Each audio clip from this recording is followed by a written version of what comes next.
Hi everyone and welcome back to my channel. As you know, I am Russian. Well, you can say it on my name, I guess, because Anastasia is pretty popular in Russia.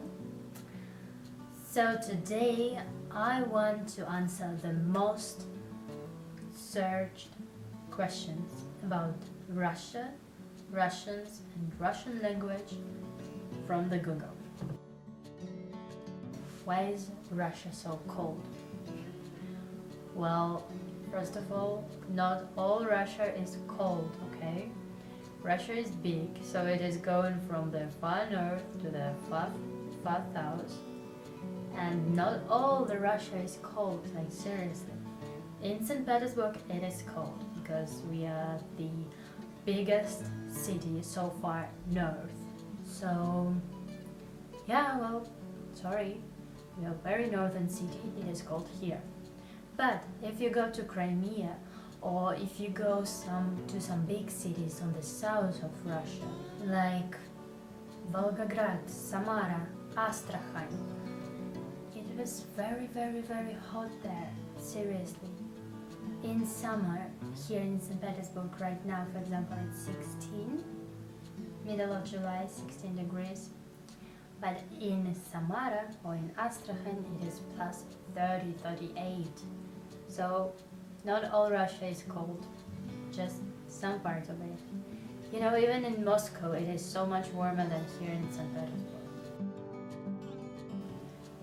Well, I guess it's historical matters. Russia was always powerful country, so it took a lot of territories, like during the whole its history, I guess. Even right now, like a couple of years ago, we took Crimea back to us. So Russia is powerful. That's why it's big. That's it. And I guess like nobody wanted to live so far east in Europe, and Russians didn't want to give the western part of it. So yeah, we're big. We just took what nobody wanted, so now we're a huge country. Well, because it was Russian in the first place. If you remember, Crimea was Russian. It was not Ukrainian originally, it was Russian.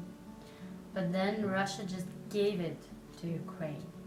We just gave it, you know, the Soviet Union, it fell apart, and all the countries, they started to fight for their territories, and they wanted to have bigger grounds. So we said, okay, Crimea is kind of far away from Russia, and you need to go through Ukraine to go to Crimea. So, okay, let's give it away. I think nobody from Crimean people or Russian people actually wanted to give it away, because I remember when I was a child, it was Ukrainian, and we went there almost for the whole summer for vacations, and everybody spoke Russian. In the supermarkets, Russian. Nobody spoke Ukrainian in Crimea, like seriously. Nobody spoke Ukrainian there. Because it was Russian, even if it was a part of Ukraine officially, it still was Russian. Yeah, you could see only films in Ukrainian on the TV or the news in Ukrainian, but people, they spoke Russian. And it was normal for all of us. So, I don't know, I always thought Crimea is a part of Russia, and we had a big, like a really huge Sevastopol fleet in Crimea. So it was always Russian. That's why we took it back when we could. That's it. Seriously. I guess again about the history. So we are tough people. We won the Second World War when nobody could do it. So it made us even tougher, you know? I guess it's something in our blood, and we have like a huge feelings for our country. Like this is our home, this is our place, and we will not give it away to any invaders. Like never, because this is ours. This is where we live, where our grandparents were living, and where we want to raise our children. So there were a lot of people working on the ground, and of course they didn't want to give this ground away. They would better give their lives away than the ground, you know? So we are tough. And in St. Petersburg, I guess you can say that we are tough also because of the weather. Or maybe thanks to the weather. Because living in a climate like this, and you know we have like more northern cities in Russia, it makes you tough, for sure. We are not sad. We are very fun and open people once you get to know us. But of course, if you go outside in the metro and you will see only sad and angry faces, that's just because there are too many people. And you have got like your own private space, and in the public transport, everybody goes into your private space, and that makes you feel uncomfortable, and of course you feel sad and angry, and your face looks strange. Yeah. But I don't think that all Russians are sad. Of course, if you take the literature and the series that we are making, they are all about something bad is happening, everyone is suffering, and kind of depressive. But we're not sad. We just appreciate all sides of life. Bad ones, good ones. You need to learn how to live in everything. And we're in Russia, like we even say sometimes that if you are too happy, then you are stupid, because smart people cannot be happy all the time. They know the problems that are going in the world, and they have a lot of stuff to think about, so they always try to figure out how to make it better, and in order to make it better you need to think about sad things. So I guess we're just smart. Thank you for that, guys. I guess right now in the modern time, not all Russians are very smart, but in the time of the Soviet Union, we had got a very, very strong education. Our education was extremely strong, so all the people who got their education at the time of Soviet Union, so before 1991, they are smart. Like, even if they're working not in the best positions, like a cleaner or something, they're smart because they know all of it. Our education, our schools, our universities, our colleges, they put that knowledge in their heads, and so good that they cannot forget it. But right now, yeah, I guess we are smart. We are really smart in mathematics, physics, all this kind of stuff, and this goes again back from the Soviet Union time, when we had a lot of really good scientists and very strong universities. So yeah. Oh, and I guess one more thing is that most of our education is free. So I was in the university, like the best university in St. Petersburg, but I got there for free, just because I had enough amount of my scores and the final exams, so I got there for free.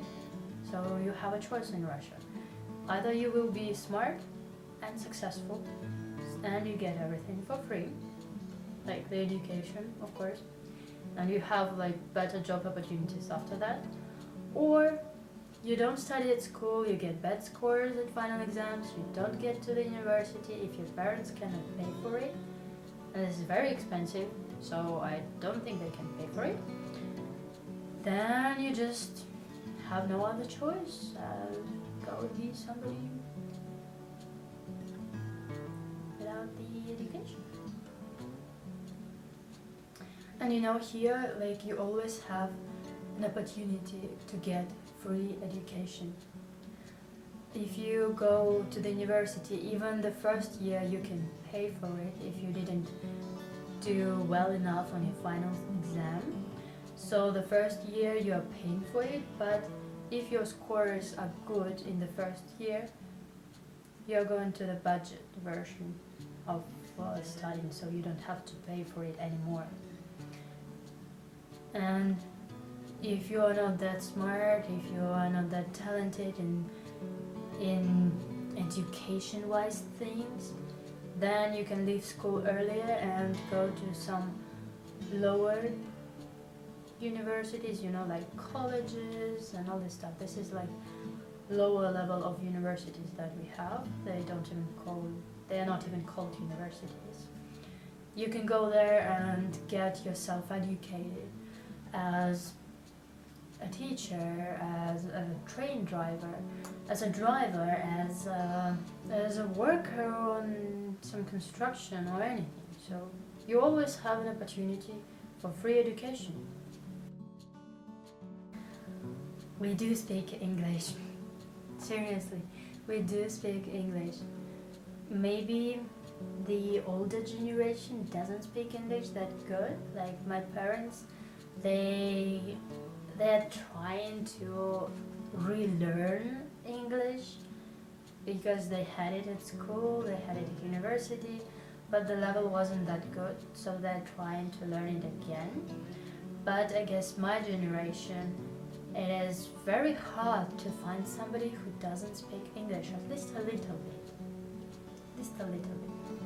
So if you're a tourist and this is a problem for you because you don't speak Russian, then just go to the city center. In the city center, you go and ask somebody like 25 years old or less, like even 30, I guess, like starting from the 30 and going less. You will find people who speak English very easily. They will help you. Don't worry about it. We do speak English. English is mandatory in almost all of our schools and at the universities. So don't worry about it. And Russians also like to travel, and you cannot travel if you don't know English. So at least a few words everybody knows. Just try it. Well, it is the best, I would say. At least I like it the most. I wouldn't say that modern literature is the best in Russian, but we were very, very, very lucky to get a lot of very talented authors starting from the 18th century, like at the end of the 18th century. 19th was the best one for the authors, and 20th wasn't that good because of the war, but it is the best.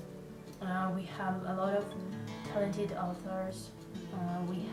They were very productive, so they wrote a lot, like poems, stories, everything.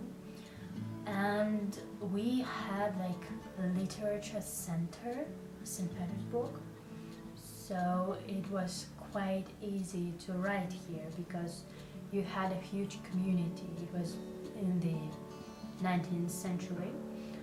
We had a huge community of young authors and a lot of magazines where you could publish your poems or your stories or whatever you write. So it was very, very easy to publish it. That's why we have a lot of talented authors that not only wrote and hid something in a desk like Kafka did, but that wrote and published and became better and better and better. Well, I wouldn't say that we hate America. There are still a lot of Russian immigrants that go there, or Russian people that dream about going to America, at least for studying. Like, I have got 2 or 3 friends who went to America because it was better opportunity-wise than Russia. And of course, if you are a talented programmer, if you are a talented scientist, then it's better for you to go to America because of the opportunities. Again, in Russia right now, we do not get as many opportunities as we would get in America. That's also the reason why we know English, because yeah. So I wouldn't really say that we hate it. I mean, we watch a lot of movies from America, obviously, a lot of series from America, books, and I think maybe we hate but not hate, maybe we dislike a little bit Americans in general because we have a tendency to think that they are not as smart as we are, based on all the videos on YouTube, but we love it. Yeah, I guess we love it. A lot of people want to go to LA actually, and if you know, there are a lot of people, famous people in America that originally are Russians, like the actors and the models. So we go there for better opportunities, and if we go there for better opportunities, I don't think we hate it. Maybe we don't agree with some politics, well, most of the politics, but in general, no, I don't think we have a hatred. And we have a lot of American students actually studying in St. Petersburg University, and we are quite okay with them, really. So don't think that we hate Americans. We might hate some political stuff, not the people. So that's it, you guys. That were all the questions for today. If you have some more questions about Russia, Russians, or Russian language or literature or whatever Russian it is, just write me and I will make another video. Have a nice day. Bye.